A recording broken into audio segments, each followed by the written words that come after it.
9월도 이제 오늘 다음 안식일이 마지막 안식일인데 참 세월이 빠릅니다. 9월달이 지나고 나면은 2017년도도 이제 3달밖에 안 남아요. 우리가 이제 또 한 해를 마무리해야 될 그런 시점이 와 있는 것 같은데, 그래서 저희가 이 한 해를 마무리하기 전에 우리가 믿음의 결실을 하기 위해서 이번 다음 주에 주말 공예가 준비되어 있고, 또 한 달이 지난 다음에는 전도회가 준비되어 있습니다. 이번 전도회는 건강 전도회입니다. 건강과 치료봉사가 같이 곁들여지는 그런 전도회가 준비되어 있기 때문에 여러분들 많이 준비해 주시고 많은 분들을 소개해서 함께 할 수 있게 되기를 기도를 드립니다. 우리 안유선 지사님이 허리가 안 좋아가지고 오랜 시간 고생 많으시는데 오늘은 이렇게 아픈 몸을 이끌고 나오시더라고요. 지사님에게도 건강에 축복을 드려서 회복되기를 기도를 드립니다.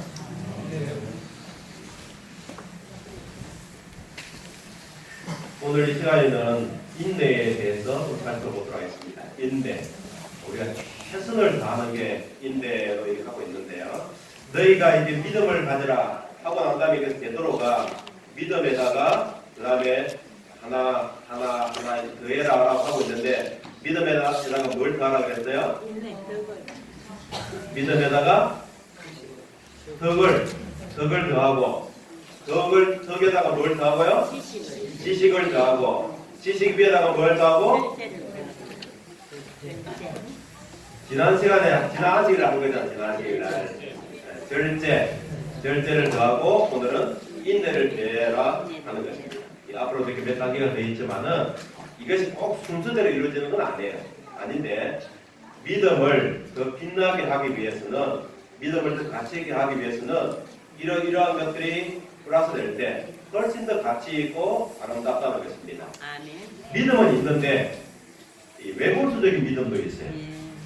자기 혼자서는 참 아름다운 믿음인데 다른 사람들하고 이렇게 같이 어울리지 못하는 그런 믿음도 있다는 것입니다. 그래서 그런 데다가 덕을 더하고 지식을 더하고 절제를 더하고 인내를 더해지면은 그 믿음이 정말 더 아름답게 바꿔진다라고 얘기를 하고 있습니다. 이 다이아몬드도 참 비싸지만은 그 다이아몬드가 땅속에 나올 때부터 그 자체가 그렇게 예쁘진 않아요.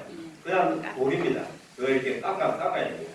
깎아가지고 그 다이아몬드가 만들어지는 것입니다. 그래서 그 만들어질 때는 상당한 부분이 날아갑니다. 그렇게 해서 그 다이아몬드가 만들어져서 값어치가 있게 되는 것입니다. 그냥 원석 그 자체로는 되게 큰 가치가 없지만은 잘 만들어 놓으면은 참 가치가 있는 것이 된다. 우리도 믿음을 가진 사람들이지만 이 믿음을 더 빛나게 하기 위해서 우리가 어떤 목표를 한 것이 항상 공부하는데, 오늘은 인내입니다. 우리가 최선을 다하는 그런 인내의 삶을 말씀하고 있습니다. 그러므로 너희가 더욱 힘써 너희 믿음의 덕의 지식을, 지식의 절제를, 절제의 인내의 경건의 형제 우애의 사랑을 쌓아라. 이 말씀을 계속 얘기를 하고 있습니다.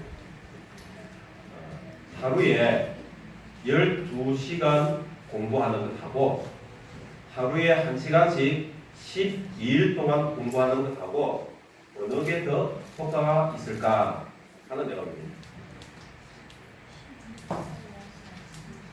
하루에 12시간 공부하는 것하고 1시간씩 12일 동안 똑같은 시간입니다. 12시간을 공부를 하는데 한꺼번에 하는 거냐 나눠서 하는 거냐 어느 게 더 효과적일까? 하루에 12시간 사랑을 고백하는 거하고 하루에 1시간씩 12일 동안 사랑을 고백하는 거하고 어느 게 상대방의 마음을 움직일 수 있을까? 하루에 12시간 동안 사랑을 답이 여러 가지 나올 수도 있습니다. 여기서 말하고자 하는 내용이 뭐냐? 이것은 이게 정렬이냐 인내냐 하는 문제를 하고 있습니다. 오늘날 우리에게는 이 순간적인 정렬, 정말 뜨거움이 있어요. 그런데 이것이 오래 가지 못하다는 것에 관건이 있다는 것입니다. 정말 순간적으로 뜨겁고 열정적으로 하는데 이것이 이어져야 되는, 그것이 오늘 부족한 사회가 지금 우리가 살고 있는 사회라는 것입니다. 열정 없이 되는 일은 또 별로 없습니다. 그런데 또 열정만 가지고도 되는 일도 그렇게 많지가 않다는 거예요. 이것이 열정도 있어야 되지만은 인내가 곁들이게 되면은 그것이 빛을 발하게 된다는 것을 말씀을 하고 있습니다. 사도 베드로는 사실 성질 급하기로 둘째가 나면 서러운 사람이었잖아요. 예수님 제자 중에서 제일 앞에서 이렇게 나서고 실수도 많고 했던 사람이 베드로였습니다. 이 베드로가 자기의 믿음을 다 살고 난 다음에 자기가 마지막 이 결론으로 한 얘기가 그래요. 이 베드로는 우리에게 베드로전서 후서 그것만 남겨놓고 있습니다. 다른 걸 남겨놓지 않고 있어요. 그래 하면서 이 베드로 후서를 기록하면서 마지막 편지를 기록하면서 우리에게 너희가 믿음에다가 이러이러한 것들을 좀 가지고 있으면 좋겠다라고 얘기를 하고 있는 것입니다. 그렇게 하면서 그 중에 하나가 인내를 가져라 라고 하고 있는데 그 인내라는 영어 단어를 보면은 이 두 가지가 나와 있어요. 페티언스라는 단어가 참 보통 페티언스라는 말이 이제 많이 쓰여지고 있고요. 그 다음에 이제 스티페스트니스 이거는 이제 잘 쓰지 않는 단어입니다. 근데 사도 베드로가 이 인내를 가져라라고 할 때 쓴 단어는 위에 있는 단어가 아니고 밑에 있는 단어를 쓰고 있다는 것입니다. 이 단어의 뜻은 뭐냐면은 이 확고부동한 것입니다. 고정되고 흔들리지 않는 너희가 인내를 가져라 할 때 이건 흔들리지 않는 바위와 같은 그런 단단한 그 인내를 얘기를 하고 있습니다. 하나님을 우리가 열심히 믿으려고 하면 할수록 시험이 많을까요, 적을까요? 우리가 하나님을 믿으면 믿을수록 사단은 우리에게 시험을 적게 가져올까요? 많이 가져올까요? 많이 가져옵니다. 사단은 그 목적이 하나님 믿는 사람을 믿지 못하게 만드는 게 사단의 목적입니다. 그렇게 하기 위해서는 시험을 주고 어려운 일을 자꾸 줘가지고 떨어지게 만드는 이 세상의 염려 걱정 때문에 하나님께 나아가는 일을 방해하는 것이 사단이 하는 일입니다. 사단은 어떻든 우리를 방해하는 것입니다. 근데 그런 가운데서도 우리가 이 흔들리지 않는 믿음을 가져야 한다는 것입니다. 딱 고정되는 그 믿음을 가져야 되는데 그래서 우리에게는 인내가 필요하다라고 얘기를 하고 있습니다. 한 번, 두 번. 근데 이것이 세 번, 네 번 가기가 참 쉽지가 않지만은 그 일을 계속 우리가 인내하고 또 인내하고 참고 견뎌나가는 그것이 오늘 우리에게 그 누구보다 더 필요하다고 말씀을 하고 있습니다. 이 사도 바울이 이 인내를 기록하면서 이 너희가 참아라, 견뎌라 하고 할 때 이것이 그냥 막 누가 괴롭히니까 참아야지 이렇게 하는 그런 개념으로 얘기하지 않고 있어요. 우리가 뭔가를 목표를 두고 참으라는 것입니다. 그냥 참아야지라는 게 아니고 내가 뭔가를 이루기 위해서 오늘의 이 고통을 이겨낸다는 것입니다. 그러니까 수동적인 믿음이 아니고 능동적인 믿음을 가져라고 이 인내를 얘기하고 있는 것입니다. 이 인내는 그냥 참고 견디는 것이 수동적인 믿음이 아니고 능동적인 믿음이에요. 우리가 하늘 향해서 가고 있는 백성들입니다. 오늘 여러분 교회 나오고 했잖아요. 참 할 일이 많죠. 우리가 왜 할 일이 없겠습니까? 할 일은 많은데 그 모든 걸 다 이게 스톱하고 하나님 앞에 나와서 예배를 드립니다. 이거는 우리가 정말 내가 가진 이 믿음을 하나님께로 드리는 것도 있지만은 우리의 영원한 하늘 향해서 가고 있는 발걸음인 것입니다.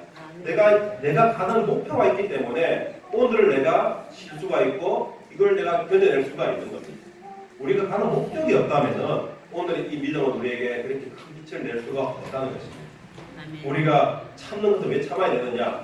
더 좋은 일을 이루기 위해서 참는 것입니다. 우리의 믿음을 더 빛내기 위해서 내가 이 고통을 참아내는 것입니다. 그거는 능동적인 믿음의 모습을 얘기하고 있다는 것입니다.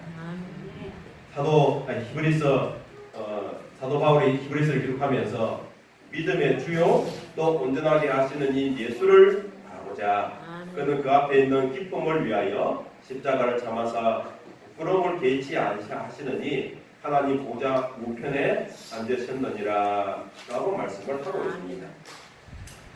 우리가 믿음을 하고 살아가고 힘들 때마다 누굴 자꾸 바라보라 하면은 예수를 바라보라.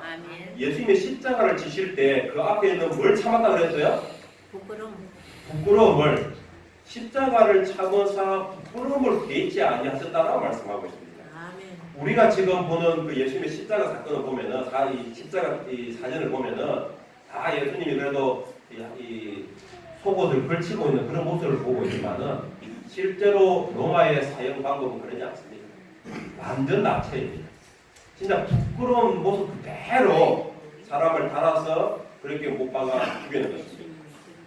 고통도 있고 수치심도 있고 정말 사람의 가장 이 적나라한 부분을 다 드러내가지고 죽이는 그 방법이 십자가예요. 근데 그렇게 당하는 것도 참 고통스럽지만은 그거 더 힘든 게 뭐냐면은 오해받고 또 억울하게 됐을 때 사실 더 어렵다는 것입니다. 예수님은 죄가 없는 분이십니다. 근데 이게 죄인처럼 죽은 이유는 사람들을 그렇게 만들어 놓은 거예요. 예수님께서 왜 거기서 억울하지 않겠습니까? 그러나 그 십자가를 지실 때 그 십자가를 참았다고 했어요.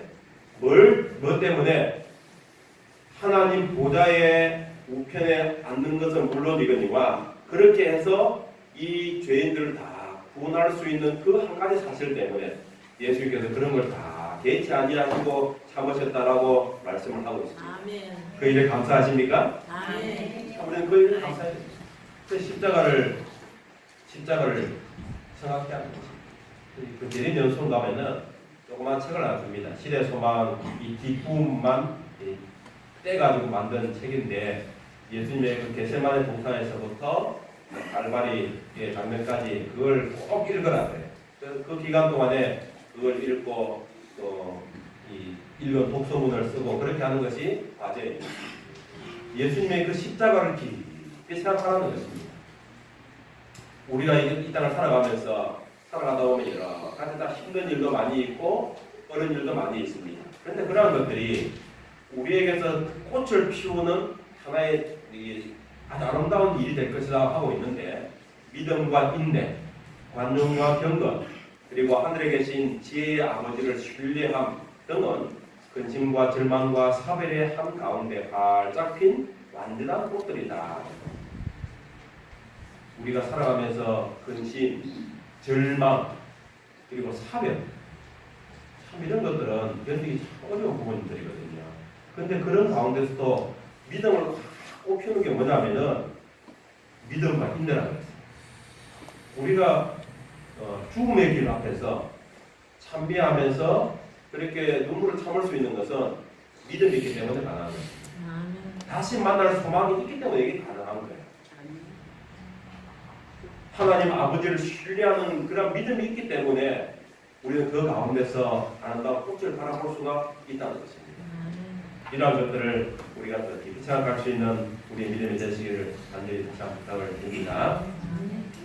고린도서에 있는 말씀 보면은 우리가 잠시 받는 환난에 경한 것이 지극히 크고 영원한 영광에 중한 것을 우리에게 이루려 함이니라고 말씀하고 있습니다. 여러분 오늘날 우리가 참 우리도 힘들다고 살아가고 있는데 우리의 살아가는 삶하고 사도 바울이 겪었던 삶하고 비교한다면은 누가 더 힘들었을까요? 사도 바울이십니다. 우리가 믿음대로 살려고 하는 이 삶과 사도 바울이 전도하면서 다니면서 당했던 그 삶과 비교한다면은 어느 게 더 힘들었을까요? 사도 바울이십니다.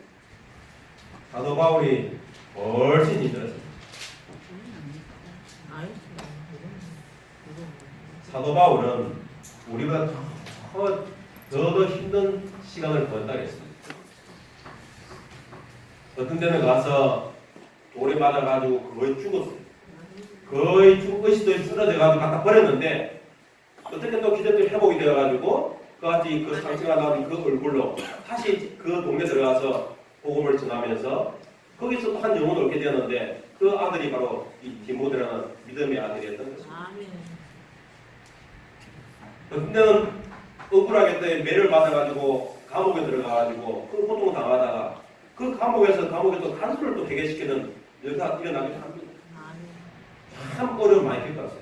자기는 잘한다고 했는데 다른 사람들이 바울을 또 모함해가지고 엉뚱한 말을 하고 고린도에 사도 바울이 복음을 전했잖아요.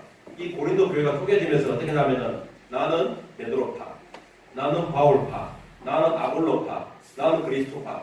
이 교회가 쪼개져가지고 사도 바울이 복음을 심어하는데 자기 편만 있는 게 아니에요. 나는 아볼로, 나는 베드로, 나는 그리스도 막 3분 4분 나눠져가지고 싸우고 있더라는 것입니다. 그런 걸 볼 때 얼마나 가슴이 아프겠습니까? 근데 사도 바울은 그런 걸 통해서 자기가 다 믿음으로 그걸 이겨낼 수 있었던 것은 그에게 인내가 있었기 때문에 가능한 일이었던 것입니다. 이 조개가 어떤 사람들이 뭐 조개를 못하고 안에서 진주를 발견하는 분들도 있어요.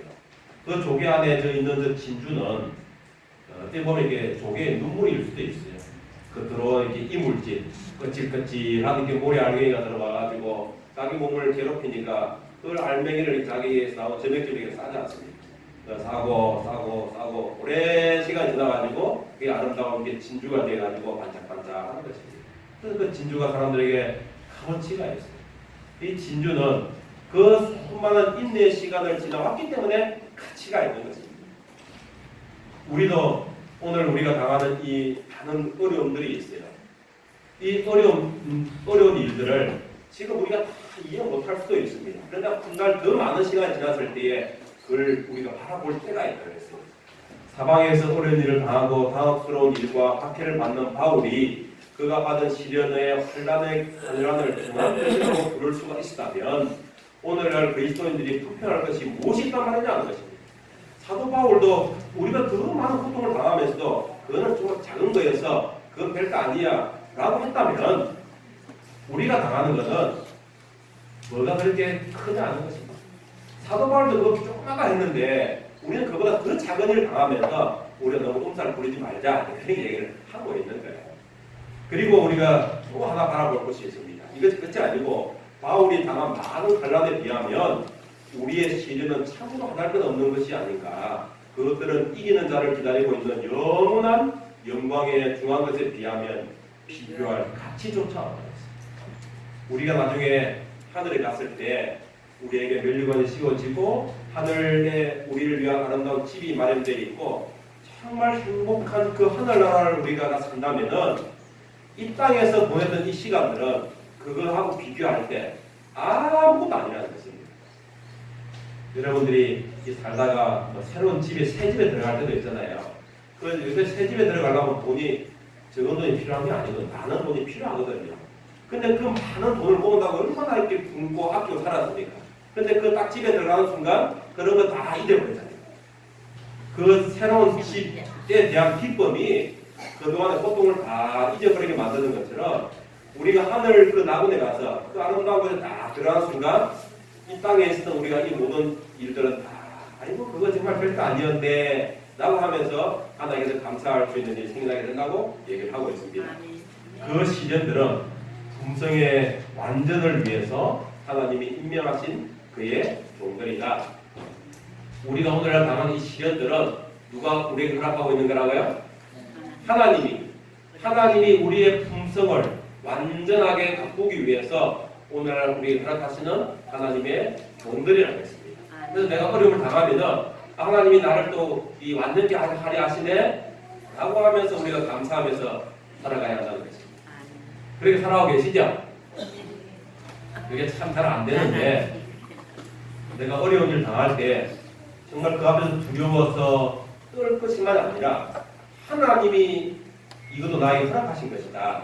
내 믿음을 더 완전하게 하시기 위해서 이 일을 허락하시는 것이다 라는 생각을 먼저 하시고 하나님 감사합니다 라고 하면서 하나님의 길을 보여주겠지요 라고 기도할 수 우리가 되었으면 참 좋겠다는 것입니다. 아멘. 여러분 꼭 그렇게 살아가시기를 다시 한번 부탁을 드립니다. 아멘. 장차 우리는 우리의 모든 시련이 우리의 구원과 얼마나 밀접한 관계가 있었는지를 알게 될 것이다.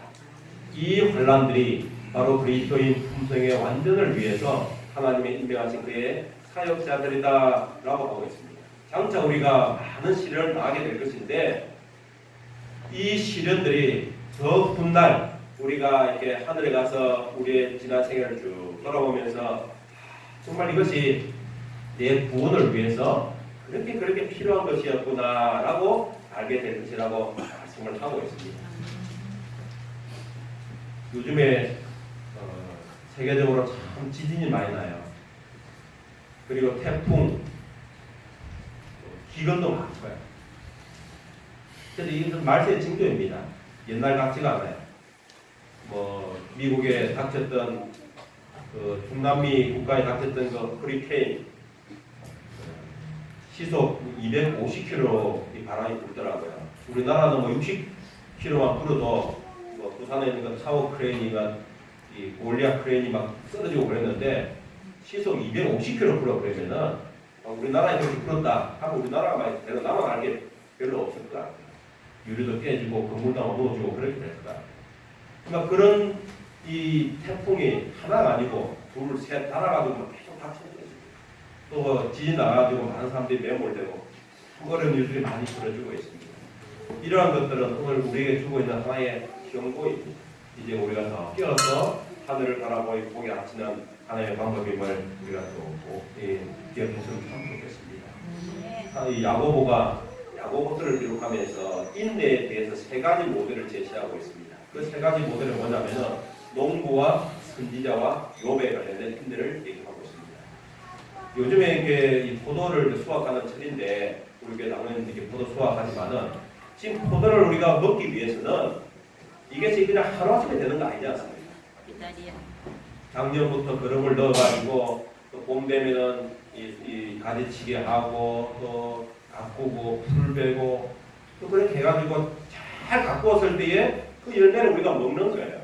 오늘 우리는 그 열매를 먹으면서 뭐 이 비싸지 싸지 할지 모르겠지만은 농부는 그 하나의 열매를 만들어내기 위해서 수많은 땀을 흘려야 한다는 거죠.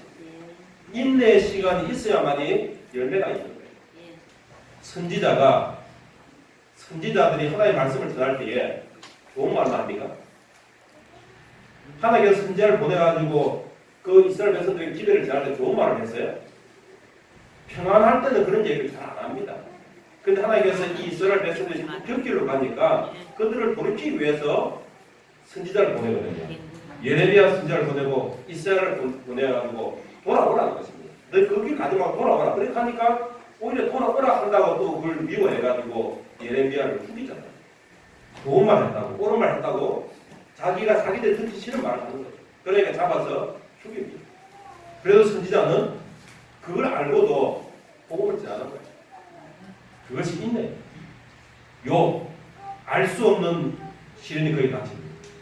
어느 날 하루 아침에 전 재산, 전 자식, 자기 부인, 자기 몸에 치료할 수 없는 질병이 생깁니다. 그 하루 아침에 알 수 없는 장면이 있어요. 이것도 참고 견뎌냅니다. 야고보가 이런 것들을 이야기하면서 우리도 그렇게 견뎌내라는 거죠. 우리도 인내할 때 그 다음에 주어지는 축복이 있다는 것입니다. 이 인내한 사람들이 축복을 받지 못했다면 그들의 인내는 아무 가치가 없는 거예요. 그들은 참고 견디고 이겨냈기 때문에 그들에게 좀 더 큰 축복이 임하게 되었음을 말씀을 하고 있습니다. 아멘. 이 야고보가 우리에게 주는 내용은 그겁니다. 너희들이 참고 견디게 될 때 하나님이 우리에게 약속된 더 큰 축복이 이르러온다고 얘기를 하고 있습니다. 제가 전에 하나 말씀드린 적이 있는 것 같은데 한 사람이 자기 친구를 열심히 전도했어요. 정말 그 사람을 위해서 1년, 2년, 3년 참 오랜 시간을 전도했습니다. 근데 안 바뀌고 일단 하다가 안 되고 나중에 가가지고 야 내가 널 위해서 얼마나 내가 이 수고하고 고생했는데 너 한번 교회 안 따라오냐? 이렇게 얘기를 했습니다. 그때 자기 머릿속에 뭔가 탁 들려오는 음성이 있는데 하나님의 음성이 그렇게 들리더라고요. 얘야 너는 그 10년도 못 참냐? 나는 너를 위해서 몇십 년도 참아봤지 아니었느냐? 그 얘기가 들리더라는 것입니다. 정말 우리는 누군가를 위해서 1년, 2년 참는 것도 쉽지가 않아요. 그래서 하나님은 우리를 위해서 50년, 60년을 참아오신 분이십니다. 그러한 하나님의 인내와 또 용서하심과 헌신이 있기 때문에 오늘 우리가 있는 것입니다. 아멘. 우리가 또 사랑하는 사람들, 또 사랑하는 성도들 바라보면서 정말 우리가 때로는 참지 못하고 화를 낼 때가 있어요. 그때 누굴 생각하라고요? 하나님이 나를 더 오랜 시간을 참아오셨다 라고 생각하면 우리는 그것조차도 이해할 수 있는 마음이 생겨나게 될 것을 얘기하고 있습니다. 아멘. 같이